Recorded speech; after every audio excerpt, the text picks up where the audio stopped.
Hi guys, welcome to Weekend of Challenge by CodeChef. So this is part 3 of Weekend of Challenge 18. Let us see the problem statement. In the previous part, we had developed a WPM calculator, that is to calculate the speed test. So in the WPM calculator, in the first part, we had built a logic for WPM calculation. In the second part, that is in the previous part, we had created a leaderboard as well, which enters data into the backend. So in this part, we have to store the data and retrieve the data with Express and MongoDB. Okay, so what we have to do here is Express server with so okay, what is already set up? It is mentioned that is your backend setup is already includes Express server with middleware for CORS and JSON parsing, boilerplate code for starting the server. Now, what we have to do is basically fill the missing part, which I have done for you. So let me jump into the code. All right. So here we are creating an instance for Express. Now, we're using both CORS and JSON. Now, after that, we are establishing MongoDB connection using Mongo URI. This is the URI. Okay, so after that, we say mongoose.connect. So after that, we say mongoose.connect with the Mongo URI. Now, we say if it is connected, then we say MongoDB connected. If it is not, then whatever error is printed, we print that error, basically saying connection error. Now, after that, we have the schema. That is how is the data is being entered to the Mongo. Okay, so here basically this is particular category that the model is like the Mongo schema consists of name, that is a string, and WPM, that particular name, person's name, and his typing speed.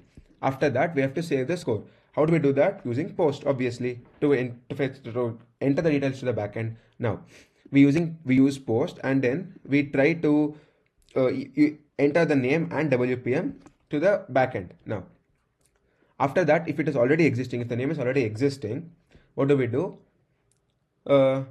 We check if the name is exist. So after that, we check if the name is existing. If it is already, we are using find one with that name. If that name is already existing, then fine. If it is not existing, then we create a new score that is for name and WPM. Now, if it is existing, and if the WPM, whatever is entered now, is greater than the existing WPM, that is if the WPM is higher, then only we update, because we keep the highest WPM. Now, we have the leaderboard. So how do we find the leaderboard? Basically, we fetch all the collections from the leaderboard, and then we use sort. So how do we sort it? In descending order. That is, WPM highest should be first. That is, most speed would be the first one, and followed by the order. All right. So now, if it is not existing, then we have if there is any of error, then we use catch error to display all the error if there is any. Now, after that, we use a get function again to get the leaderboard from the backend. The same thing. So this was basically for this was basically for posting to the backend, to enter through the backend. Now this is basically to extract from the backend. We try to fetch all the scores from the backend. We use find and sort and they're sorted in descending order. If it is existing, then fine. If it is not existing, or if there is any error, then it shows error. All right. So now let me run the program.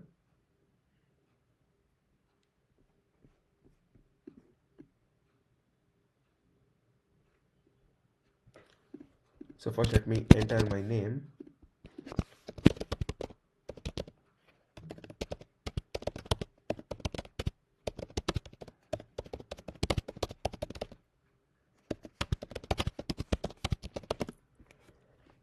So it said you type data for is 46 WPM with 100% accuracy. Now, so one more person will start text typing.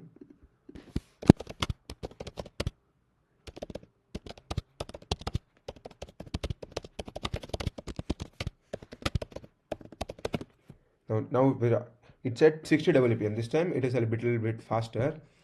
So I'll submit the program. So all the discussions have passed, and that's it for this video. See you in the next video. Thank you.